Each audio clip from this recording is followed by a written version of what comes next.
आप सभी श्रोतागण को बिंदु तिवारी का सादर नमस्कार। मेरे YouTube चैनल पर आप सभी श्रोतागण का मैं हार्दिक स्वागत और अभिनंदन करती हूँ। आइडिया जनरेशन सेगमेंट में थॉट ऑफ द डे, हिम्मत ना हारना। बिल्कुल सही बात है। आज हम आपको एक ऐसी कहानी बताएंगे और एक ऐसा सेगमेंट लेकर आए हैं आप लोगों के बीच में जो कि आपको काफ़ी मोटिवेट करेगा, आपको इतना स्ट्रांग बना देगा, इतना मजबूत बना देगा कि आप हर एक परिस्थिति में अपने आप को ढाल लेंगी। तो चलिए आज हम आपको ऐसी ही एक महिला की कहानी बताएंगे जो कि आपको आगे बढ़ने के लिए प्रेरित करेगी और मजबूर कर देगी। तो चलिए आइए सुनते हैं।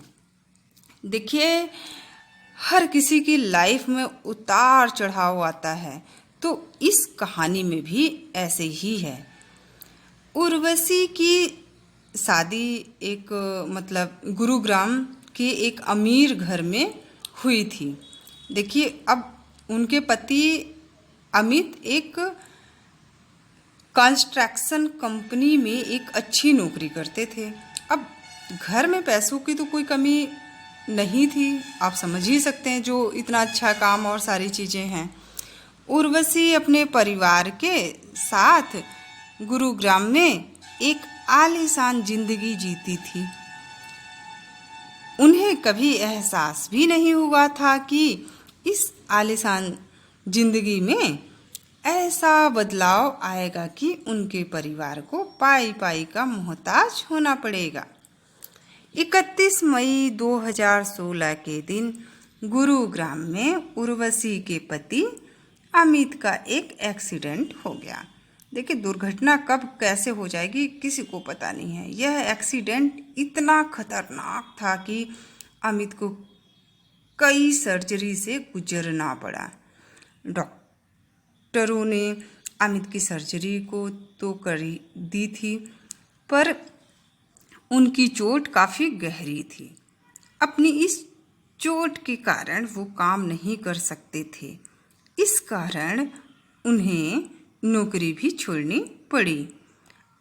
अमित की नौकरी छोड़ने के बाद से ही परिवार में सब बदलना शुरू हो गया।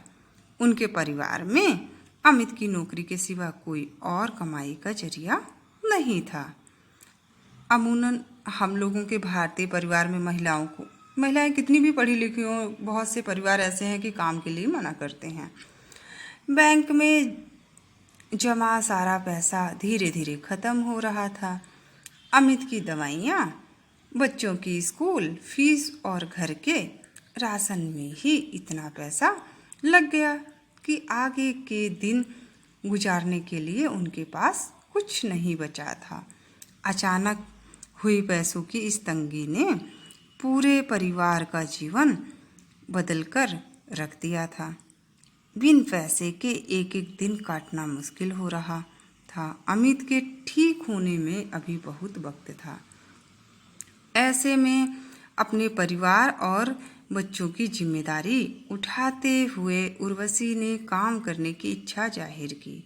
उन्हें नौकरी करने का कोई अनुभव नहीं था।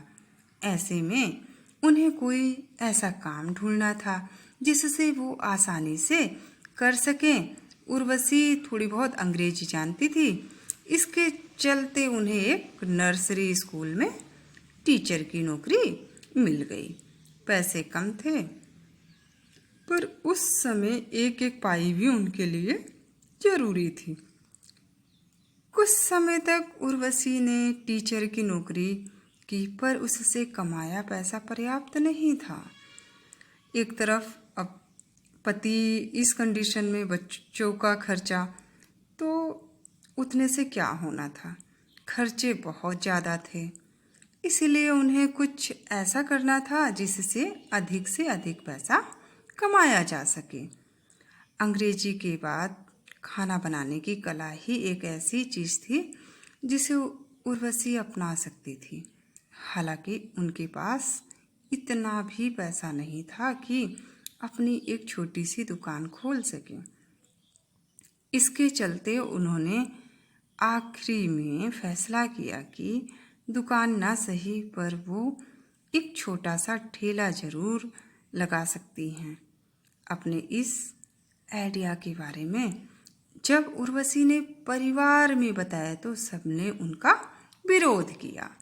उनसे कहा गया कि वो पढ़ी लिखी हैं और अच्छे घर से हैं, उनका यूँ ठेला लगाना परिवार की प्रतिष्ठा के लिए ठीक नहीं है। हर कोई उनके खिलाफ था, पर उर्वशी जानती थी कि परिवार की प्रतिष्ठा से उनके बच्चों का पेट नहीं भरेगा।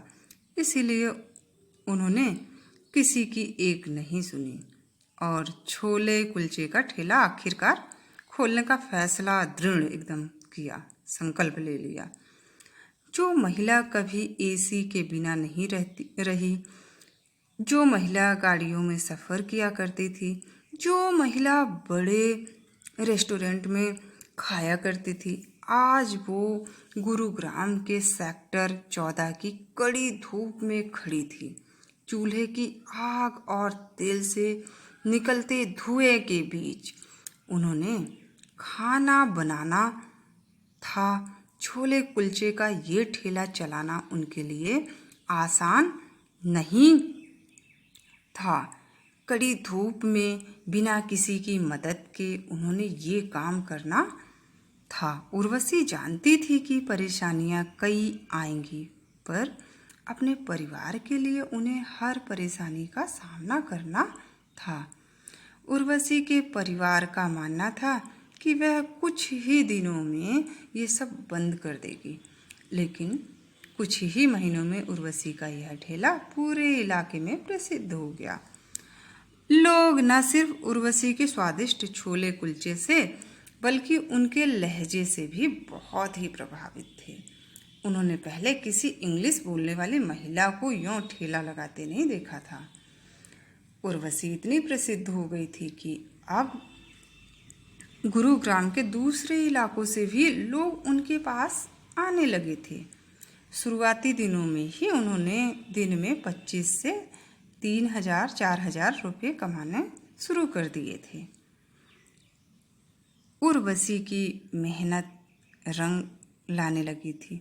कुछ वक्त बाद उनके परिवार ने भी उनका पूर्ण सहयोग दिया। अकेले अपने दम पर उर्वशी ने घर का खर्चा उठा लिया था।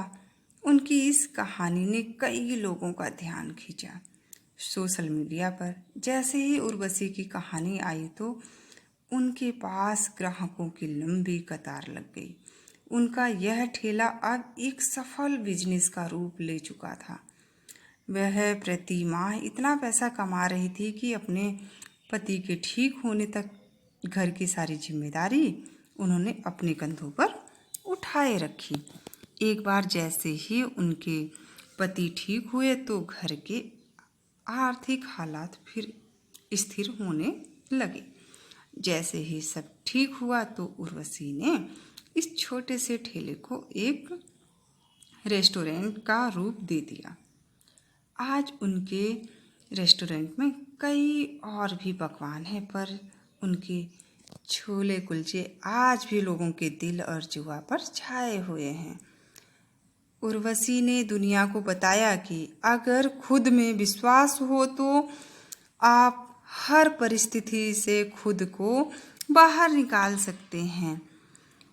कल्पनाओं से हकीकत के बीच का फासला पूरा किया जा सकता है। देखिए, आपके अंदर सच्ची लगन हो, आत्मविश्वास हो तो सच में दुनिया की सारी दौलत आपके कदमों में है। आप दुनिया की सब जन्नत प्राप्त कर सकते हैं, पर इरादे मजबूत होने चाहिए, तभी आपके उद्देश्य की प्राप्ति होती है। अगर एक महिला अपने परिवार का भरण पोषण नहीं करती, ऐसी कंडीशन में वो दूसरे के ऊपर अगर डिपेंड होती तो क्या वो आज आगे बढ़ पाती? कभी नहीं। परिवार कहाँ जाता, वो लोग सड़क पर आ जाते और सड़क पे आने के बाद दर दर की ठोकरें खाते। तो अपने विश्वास को मजबूत बनाइए, आप 100% आगे बढ़ेंगे, सफलता आपके कदम चूमेगी, आप आसमां को छुएंगे। ठीक उसी प्रकार जिस तरीके से उर्वशी ने छुआ आसमान को और अपने पूरे परिवार की बिल्कुल साहस के साथ उस कठिन परिस्थिति का सामना किया और अपनी जिम्मेदारी को निभाया। क्योंकि देखिए, पति पत्नी एक दूसरे की डोर हैं और एक दूसरे का बुरे वक्त में वही साथ दे सकते हैं, दूसरा कोई नहीं दे सकता है। तो हमें इस कहानी से बहुत कुछ सीखने के लिए मिल रहा है कि अगर किसी की मान लीजिए मैरिज हो जाती है, अगर ऐसी परिस्थितियां आ जाती हैं तो आप डटकर इसका सामना कर सकती हैं। बस आप अपने माइंड का प्रयोग करिए, अपनी मन से मत हारिए, क्योंकि मन के हारे हार है, मन के जीते जीत है। बस यहीं पर मैं आपसे इजाज़त चाहूँगी और इस वीडियो को उन तक ज़रूर शेयर करिए जो इंटरनेट सेवा से वंचित हैं। इतना आदर और सम्मान के लिए आप लोगों को तहे दिल से बहुत बहुत शुक्रिया। नमस्कार।